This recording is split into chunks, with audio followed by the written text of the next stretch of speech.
Imagine this. A man hijacks a plane, parachutes into a raging storm with $200,000 in cash, and vanishes forever. This isn't a movie plot. It's one of the greatest unsolved mysteries in American history. To this day, it remains the only unsolved skyjacking in the United States. So, who was D.B. Cooper, and did he actually survive the jump? It all began on November 24, 1971, a day before Thanksgiving. Northwest Orient Airlines, Flight 305 was preparing for a short trip from Portland, Oregon to Seattle, Washington.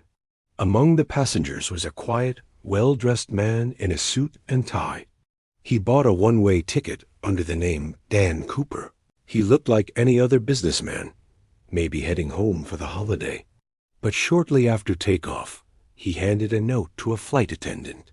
Thinking it was just his phone number, she slipped it into her pocket. He leaned in and said, "Miss, you'd better look at that note. I have a bomb." She unfolded the paper, and her blood ran cold. The note was clear. He then calmly opened his briefcase, revealing a mess of red sticks and wires. It was enough to convince the entire crew that he wasn't bluffing.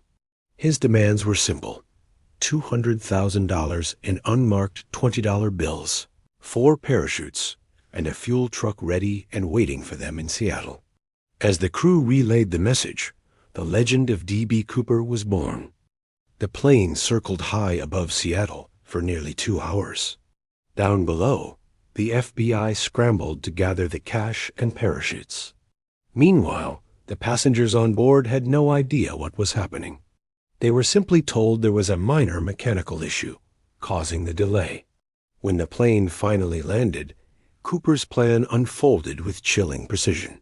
He exchanged all 36 passengers for the money and the parachutes. He then ordered the pilots to take off again, this time heading for Mexico City. But he had specific instructions: fly at a low altitude, keep the speed slow, and leave the rear stairway, the air stair, unlocked. Throughout the entire ordeal, Cooper remained remarkably calm. He was polite, never panicked, and at one point, he even tried to tip a flight attendant with the change from his cigarettes. As the plane flew into the night, a fierce storm brewed over southwestern Washington. The crew remained in the locked cockpit, a light on the dashboard their only connection to the man in the back.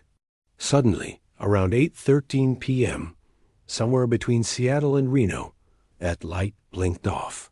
The crew felt a sudden jolt, a change in the cabin pressure. The rear stairs had been lowered. He was gone. D.B. Cooper had jumped into the pitch-black, stormy night, with $200,000 strapped to his body, disappearing into the vast, dense wilderness below. The search that followed was massive. The estimated drop zone covered 36 square miles of rugged forest and treacherous mountains.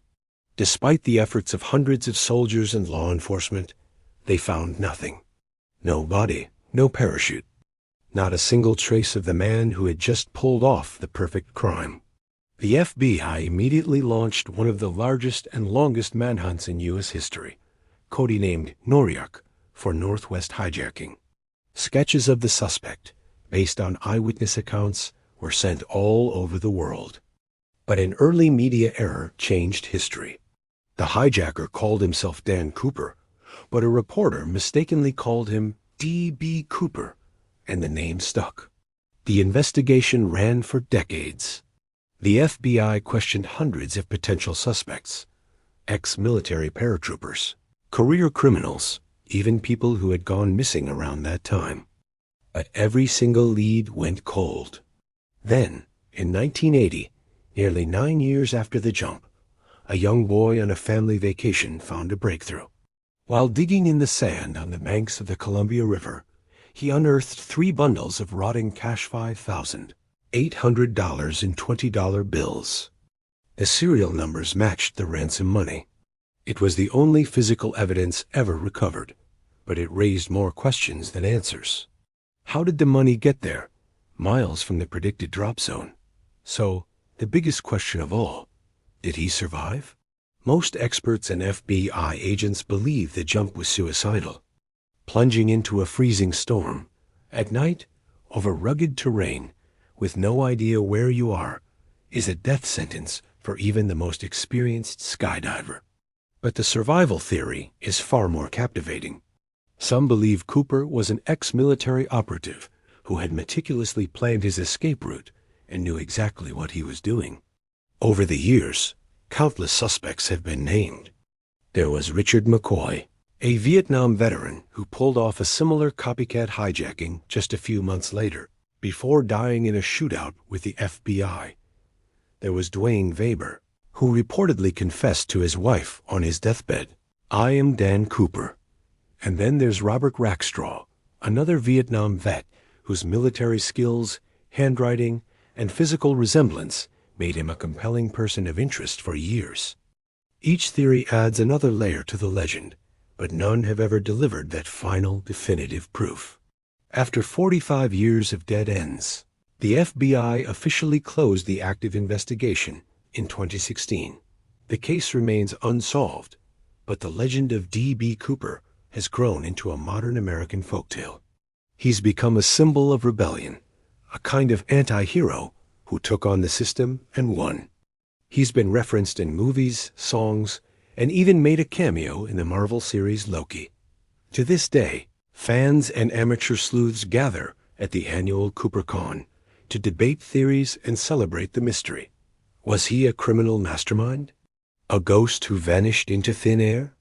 Or just a desperate man who got lucky and disappeared at the perfect moment?